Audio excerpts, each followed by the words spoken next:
গত নভেম্বরে মেক্সিকোয় new world screw worm নামক ক্ষতিকর পরজীবী শনাক্তের জেরে দেশটির গরু রপ্তানিতে সাময়িক নিষেধাজ্ঞা আরোপ করে যুক্তরাষ্ট্র।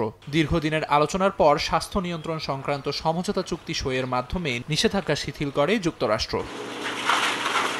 নিষেধাজ্ঞা কিছুটা শিথিল হতেই সিউদাদ হুয়ারেজের খামার থেকে একের পর এক গরুর পাল এগিয়ে যাচ্ছে মার্কিন সীমান্তের দিকে। তবে আপাতত দৈনিক ৫০০ গরুর বেশি রপ্তানির অনুমতি নেই। এ সংখ্যা আরও বাড়ানোর বিষয়ে যুক্তরাষ্ট্রের সঙ্গে আলোচনা চালিয়ে যাচ্ছেন মেক্সিকোর খামারিরা।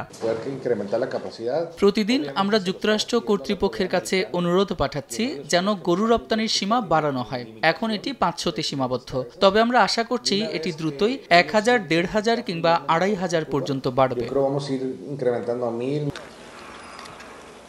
কিন্তু রপ্তানি বাড়ানোর এই প্রচেষ্টার মাঝেই নতুন চ্যালেঞ্জের মুখে দেশটির খামারিরা। ট্রাম্প প্রশাসন ২৫% শুল্ক আরোপ করলে মার্কিন বাজারে মেক্সিকোর গরুর চেয়ে কম দামেই মিলবে স্থানীয় খামারিদের গরু। সেক্ষেত্রে প্রতিযোগিতায় টিকে থাকা কঠিন হয়ে পড়বে বলে মনে করছেন সংশ্লিষ্টরা। আমিরুল ইসলাম আলিফ, সময় সংবাদ।